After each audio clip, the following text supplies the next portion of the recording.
කෑම මේසෙට rose chicken. ඒ වගේමයි chicken නැතුව කුළුබඩු විතරක් දාලා හදන ප්ලේන් බුරියානි එක රයිස් කුකර් එකේ හදන්නත් කියලා දෙනවා. බිරියානි එකක් චිකන් දාලා උයන්න අමාරු අයට මේ විදියට චිකන් එක වෙනමයි බත් එක වෙනමයි වෙලා බිරියානි එකක් හදාගන්න පුළුවන්. ප්ලේන් බිරියානි සමග රෝස් චිකන්.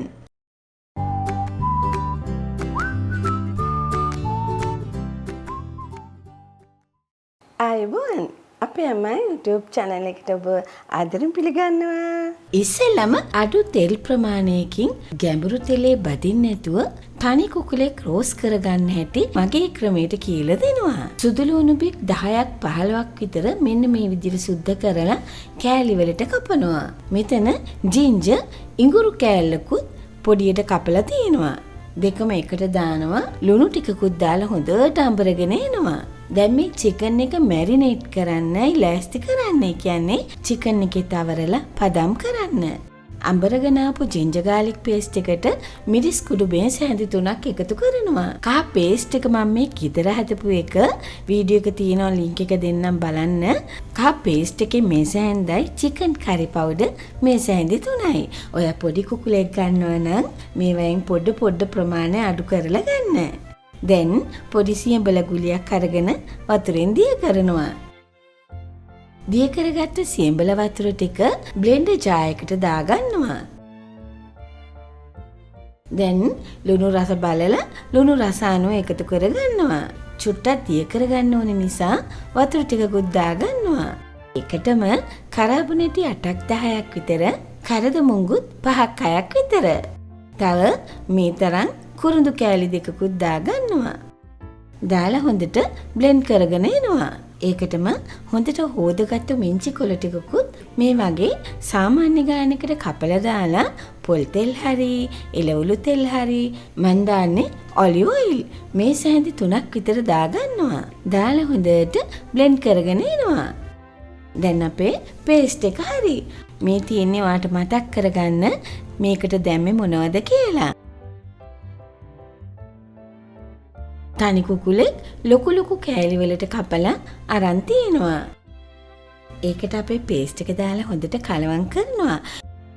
විශේෂ දෙයක් කියන්න ඕනේ අපේ අම්මා YouTube channel එකේ විවිධ සෝස් වර්ග කෑම වලට ඇතුළත් කරන්න ස්වභාවික රසකාරක වලින් තමයි හැම දෙයක්ම රසවත් කරන්නේ. මේ වෙලාවේ මම දෙහි ගෙඩියක් හොඳට මිරිකලා ජූස් අරගෙන කලවම් කරනවා. ඔයා තෙල් කන්න කැමති කෙනෙක් නම් මේ වෙලාවේ තව තෙල් ටිකක් උඩින් දාලා වහලා තියන්න. දැන් මේ විදියට පැයක් වහලා තියෙනවා. අද මම බේක් කරන්නේ පොඩි oven එකේ. දැන් මේ වගේ පාච්මන්ට් පේපර් එකක් යටට දැම්මාම මේ වගේ රැක් එකක් තියලා උඩින් චිකන් ටික දැම්මාම ඒකේ ග්‍රේවි එක යටට වැටෙනවා. එතකොට පාච්මන්ට් පේපර් එකත් එක්ක එළියට ගන්න ලේසියි. පැයකට පස්සේ මේ වගේ රැක් එක උඩට චිකන් ටික දාගන්නවා. ඔයාට මේ වගේ රැක් එකක් නැත්නම් අර රවුම් පුංචි කූලෙන් රැක් තියෙන්නේ අන්නේ වගේ දෙකක් තියාගන්න පුළුවන්. අලුතෙන් ට්‍රේ එකක් ගන්න යනවා නම් oven එකේ ප්‍රමාණය මැනගෙන යන්න. නැත්නම් ඇතුළට දාන්න බැරුව යයි. මේක ලීටර් 28 පොඩි oven එකක්. මේ oven එක ගානටම තමයි මේ ට්‍රේ එක තියෙන්නේ. පළවෙනියට මම යටම රැක් එකට තමයි ට්‍රේ එක දැම්මේ. oven එකේ උෂ්ණත්වය සෙල්සියස් අංශක 250ට උඩයි යටයි එලිමන්ට් දෙකම ඔන් කරලා දාගන්නවා. මේ විදියට විනාඩි 40ක් බේක් කරගන්නවා.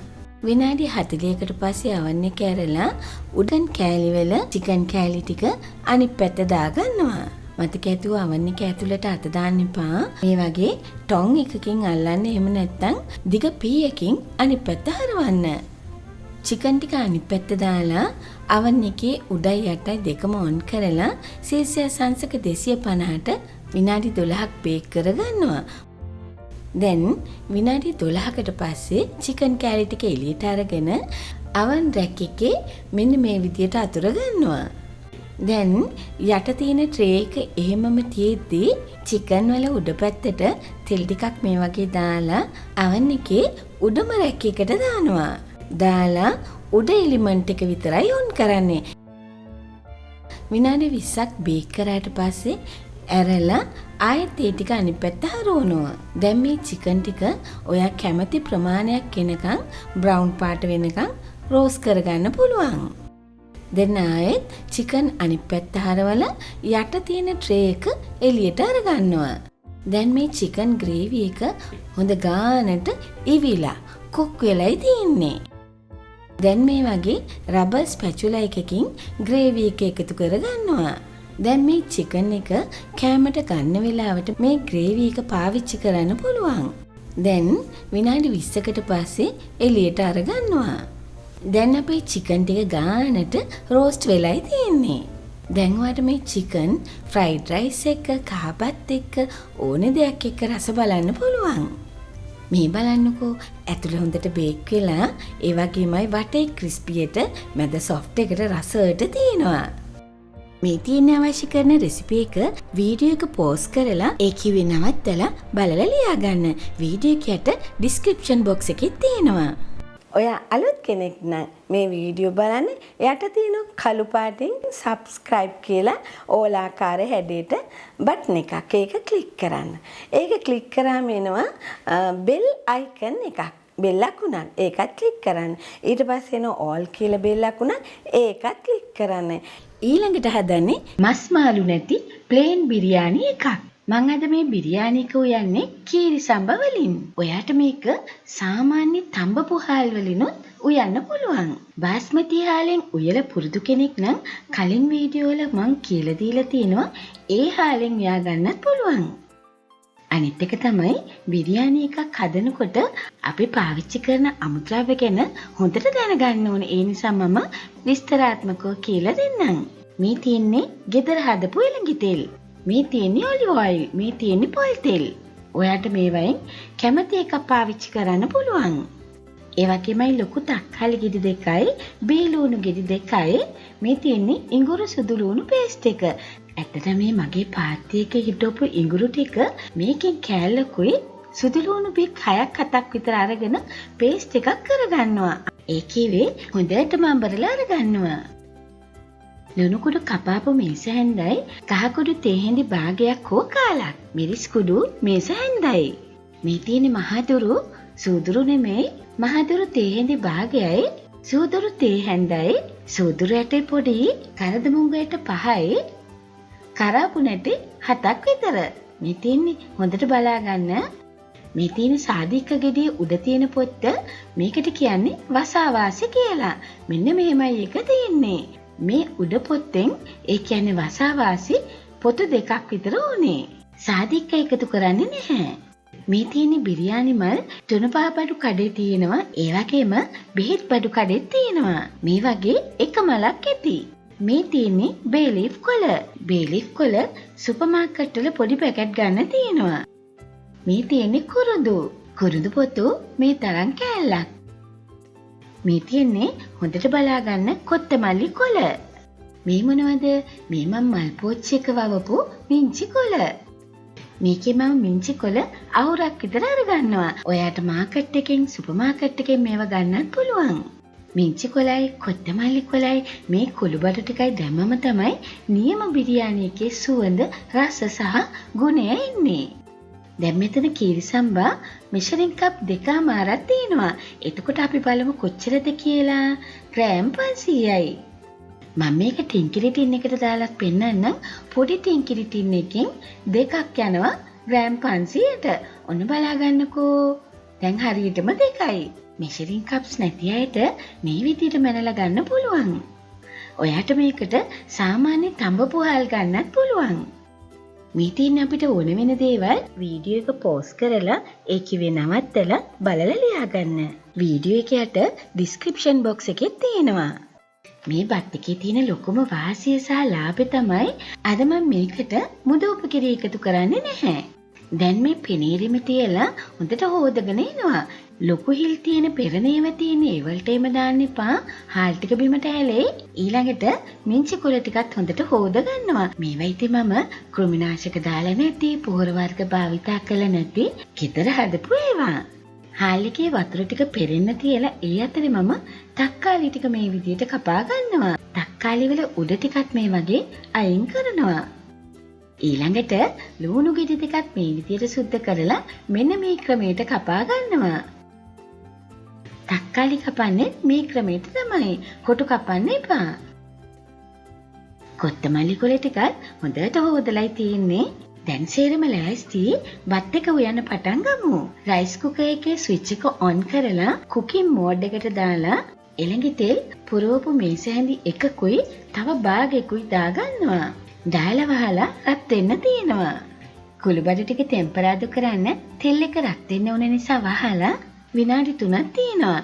දැන් ඔයාලට ගෑස් ලිපකුත් තියෙනවා නම් මේ පොට් එක ගෑස් ලිපේ උඩ තියලා ඒකේ තියලා කුළුබඩු ටික ටෙම්පරාදු කරගන්නත් පුළුවන්.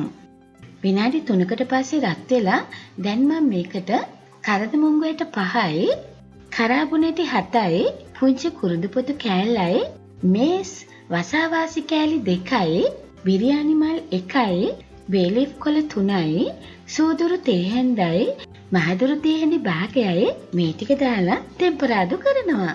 මේ වගේ චුට්ටක් වෙලා ටෙම්පරාදු කර කර ඉන්නකොට මගේ රයිස් කුකර් එකේ ස්විච් එක ඔෆ් වෙනවා.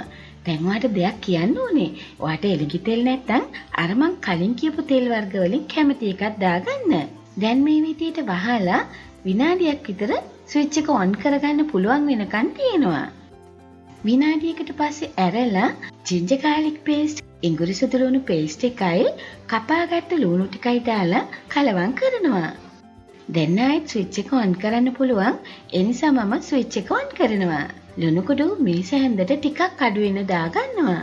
දාලා කලවම් කරලා තක්කාලි ටික එකතු කරනවා. ඊට පස්සේ කලවම් කරලා පියනෙන් වහලා විනාඩි 2ක් උයනවා.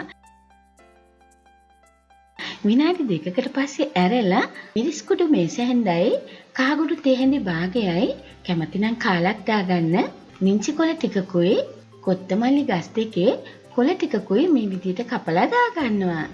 දාලා කලවම් කරලා උයනවා. දැන් ඒ ටික හොඳට තැම්බෙන්න ඕනේ නිසා වහලා විනාඩි 2ක් උයා ගන්නවා. විනාඩි 2කට පස්සේ ඇරලා ටිකක් කලවම් කරනවා. ඊට පස්සේ රයිස් කුකර් කප් එකෙන් ඇල් වතුර 1යි, 2යි, 3යි, 4යි. 4ක් දාගන්නවා.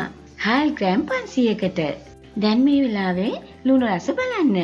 මට ලුණු චුට්ටක් මදි කියලා හිතුන නිසා තව තේ හැඳි භාගයක් එකතු කරනවා. ඔයා මේක කරි එකක් එක්ක කනවා නම් මේ වෙලාවේ ආයෙත් ලුණු එකතු කරන්න එපා. දැන් මේක වහලා විනාඩි 4ක් විතර උයා ගන්නවා. විනාඩි 4කට පස්සේ ඇරලා හාල් ටික එකතු කරනවා. ඔයා මේක සාමාන්‍ය නාඩු හාල් වලින් උයනවා නම් තව වතුර කෝප්ප රයිස් කුකර් කප් එකෙන් භාගයක් එකතු කරන්න. දැන් හරි. දැන් ඉතින් වහලා උයාගමු. එයා අපිට බත් එක උයලා දෙයි. අපේ අම්මාගේ ක්‍රමයට රයිස් කුකර් එකේ ප්ලේන් බිරියානි. විනාඩි 20කින් ස්විච් එක ඕෆ් වුණා. හැන්දේ කූර පැත්ත දාලා හිමීට මේ වගේ බත් එක කලවම් කරලා බලනවා. බත් එකක් කරන් බලමු. ආහා හොඳට තැම්බිලා හරිම රසයි සුවඳයි. බත් එක එළියට ගන්නවා. එළියට අරගෙන කලවම් කරලා ටිකක් වෙලා මේ විදියට වහලා තියෙනවා. දැන් මම බත් එක බෙදා ගන්නවා. මේ බලන්නකෝ හරි ලස්සනට බත් එක තියෙනවා. බෙරි වෙලා නැහැ. හොඳට මල් වගේ තියෙනවා. මේ වෙලාවේ ඔයාට පුළුවන් මේකේ තියෙන තක්කාලි පොතු, බේලිෆ් කොළ, කුරුඳු පොතු, කරදමුංගු, වසාවාසි මේ ටික එකින් එක පැත්තකට අරන් දාන්න. මෙන්න මේ ක්‍රමයට. මේ වැඩේ නම් අනිවාර්යයෙන්ම කරන්න ඕනේ. නැත්නම් මේක බත් එකත් එක්ක හැපෙයි. බලන්න අපේ සාස්පානේ අඩිය බත් එක ගානට ඉදලා තියෙනවා. ඒ වගේම පුදුම සුවඳක්. බිත්තර ටිකක් තම්බලා, ලුණු ටිකක් බැදලා මේ වගේ බත් එක ලස්සන කරගන්න පුළුවන්. ඔයා වෙජිටේරියන් කෙනෙක් නම් මේකට මුකුත්ම ඕනේ නෑ. නිකම්ම මේක කන්න පුළුවන්. බිත්තර මස් මාළු මුකුවත්ම නැත්තම් ඔයාට මේකට හාල් එකටයි කුළුබඩු වලටයි යන විදම විතරයි තියෙන්නේ. මම මීට කලින් හදලා තියෙන බිරියානි රෙසිපීස් තමයි මේ තියෙන්නේ. Hyderabad chicken dum biryani, upside down biryani, egg bitter biryani, rice cooker biryani. දරලිපේ මැටි මුට්ටු කුට්ටියේ දෙසරයක්ම හැදුවා. මේ තියෙන්නේ ගඩොල් ලිපේ හදපු බිරියානි. මේ තියෙන්නේ දර ලිපේ හදපු බිරියානි. මේ තියෙන්නේ නාඩුහාල් බිරියානි. කීරි සම්බා බිරියානි. මේ වගේ ගොඩාරියක් බිරියානි වර්ග කියලා දීලා තිනවා. ඔයාගේ දකුණට පැත්තේ තියෙන මේ රතු පාට ඩෑන්සින් ඉතලේ උඩ කෙළවර තියෙන ලින්ක් එක ක්ලික් කරන්න. එතකොට මේ වීඩියෝ ටික වීඩියෝ එකකට එනවා. එතනින් ක්ලික් කරලා බලන්න පුළුවන්. මේ වීඩියෝ එක මෙන්න මේ ක්‍රමයට ඔයාගේ යාළුවොත් එක්ක ෂෙයා කරන්න. ගෙදර උයලා කෑම කන මගේ රටේ ආදරණීයන්ට බොහෝම ස්තුතියි. ලෝකයේ වැඩිම දෙනෙක් සිංහලෙන් උයන්න ඉගෙනගෙන Facebook කරා 100,000 ගණනින් ෆොටෝ සෙවන වැඩිම සබ්ස්ක්‍රයිබර්ස්ලා ප්‍රමාණයක් ඉන්න ශ්‍රී ලාංකික අපේ අම්මා channel සමග ඔබත් එක්වන්නට නම් subscribe button එකයි ඊළඟට එන පුංචි සීනුවයි press කරලා ඊට පස්සේ එන all කියන button එක press කරන්න.